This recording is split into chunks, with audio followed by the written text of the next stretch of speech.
बहुत बहुत धन्यवाद। जय जीवन दान।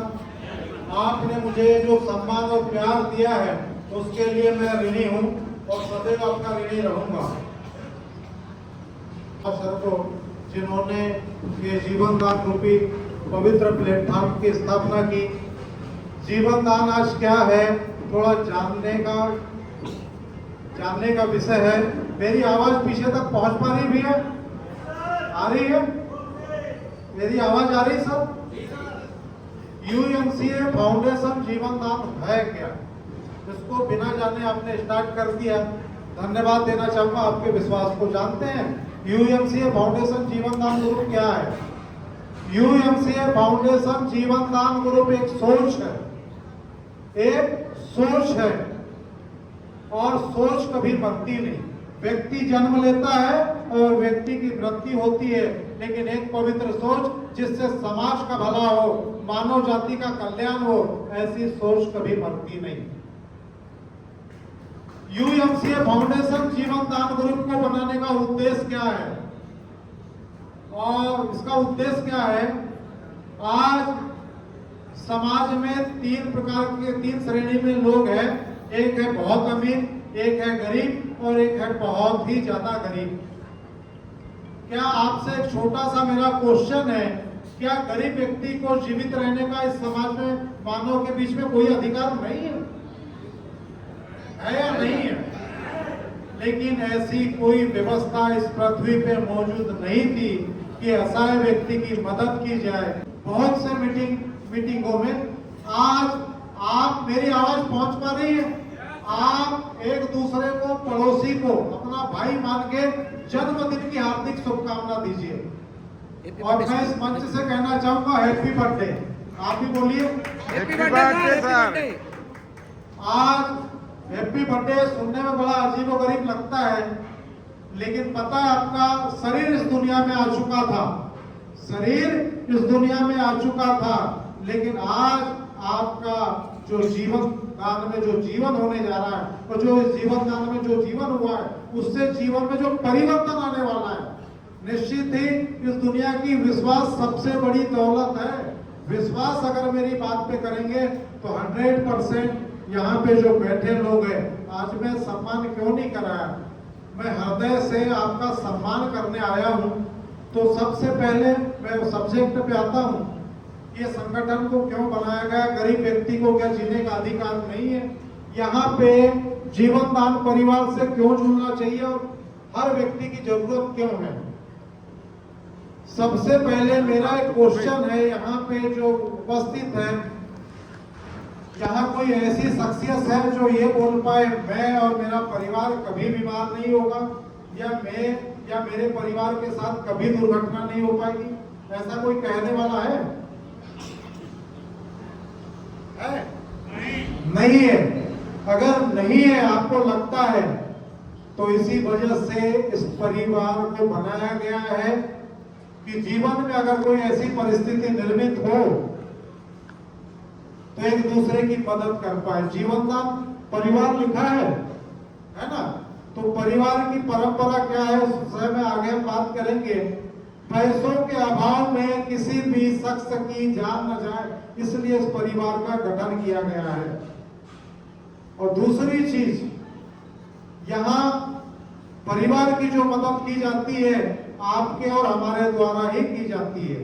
सुनीता शर्मा सर ने हमें आपस में कनेक्टिविटी देने के लिए एक खूबसूरत सा सॉफ्टवेयर बनाया है और आपस में कनेक्टिविटी दिया है और हमारे अंदर एक सोच को डेवलप कर पाया है जिससे मानव जाति का कल्याण हो पाए और ये धारा निरंतर बहती रहे। इस मंच से मैं सुन रहा था 13,000 का डोनेशन कर दिया, 15,000 का डोनेशन कर दिया, 17,000 का डोनेशन कर दिया, कमाया क्या वो तो छोड़ दीजिए। लेकिन ये सुनते ही कान बड़े और मन मस्तिष्क बड़ा हर्षित होता है। जो व्यक्ति किसी की मदद करने के लिए खड़ा तक नहीं होता था, कोई सामूहिक कार्यक्रम में नहीं जाता था, वो व्यक्ति धड़ल्ले से दान कर रहा है। मैंने बड़े बड़े दौलतमंद, बड़े बड़े अधिकारी देखा। सर एग्जाम्पल है, सर ने अपने जीवन में जीवन दान से पहले बोले पूरे जीवन में 4,000 रुपए का दान नहीं कर पाया। आज तकरीबन सर क्लास 1 अधिकारी है और सैलरी की बात करूं तो 2.25 लाख रुपए सैलरी होगी। वो बड़ा गर्व हुआ कि 4,000 रुपए का दान किए। लेकिन जीवन दान से जो 1 साल में जो उन्होंने दान किया है, या दान नहीं कहना चाहिए, लोगों की जो मदद की है वो निश्चित ही सराहनीय है। और आप के साथ एक शब्द को और जोड़ना चाहूंगा, यहाँ उपस्थित सभी समाज सेवियों को हृदय के गहराई से नमस्कार। अभी बहुत से लोगों को जीवन दान समझ में ही नहीं आया, और जिनको समझ में आया तो मैं आगे नहीं बोल सकता। जीवन दान में आप हो सकता है जो आप समझ पा रहे हैं, आपका दिमाग जो रिसीव कर पा रहा है, आए तो आप नेटवर्किंग से हैं, लेकिन कर क्या रहे हैं? समाज सेवा। कर क्या रहे हैं? समाज सेवा। समाज सेवा, आप जिस नगर में, जिस जिले में रहते हैं, समाज सेवी आपने नाम तो सुना होगा। कपड़े चकाचक रहते हैं और जेब भी चकाचक होती है। यहाँ आप लोगों की मदद कर रहे हैं। वास्तविक समाज सेवा किसे कहेंगे आप? भाई परेशान व्यक्ति है, या बीमार व्यक्ति है, या जरूरतमंद व्यक्ति है, तो उसकी हम मदद कर पा रहे हैं, है ना? ये बड़ी बात है। दूसरी चीज, आज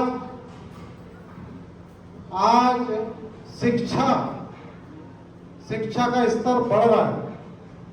शिक्षा का स्तर बढ़ रहा है, उसी तेजी से बेरोजगारी भी बढ़ रही है। शिक्षा का स्तर के साथ बेरोजगारी भी बढ़ रही है। गवर्नमेंट ने भी घुटने टेक दिए किस किस को रोजगार दे। अगर एक क्लास में 100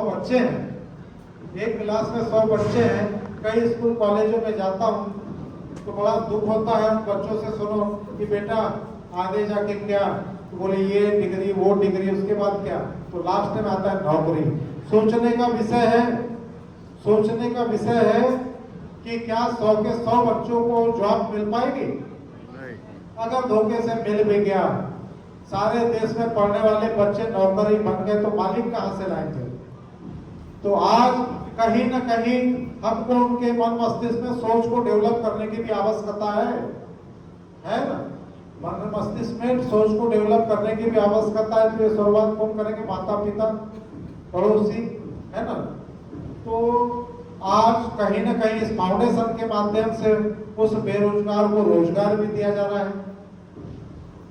आज गवर्नमेंट फिर जिस क्षेत्र में, मैं आगे नहीं बोलूंगा, गवर्नमेंट का जो सब्जेक्ट आता है, एक प्रयास किया गया है यूएमसी फाउंडेशन जीवन दान ग्रुप के माध्यम से कि ग्रामीण अंचल में, शहरी अंचल में अगर घर में जो महिला खाली बैठी है उसको रोजगार कैसे दे। आज बहुत बड़ी बात है मैम, एलन मस्क का नाम कितने लोग जानते हैं? हमेशा जीवन में डिसीजन कैसे लेते हैं और उनके डिसीजन को कोई मानने तैयार रहता है ना? दूसरे एलन मस्क हमारे सामने है, सम्मानित सुरेंद्र शर्मा सर,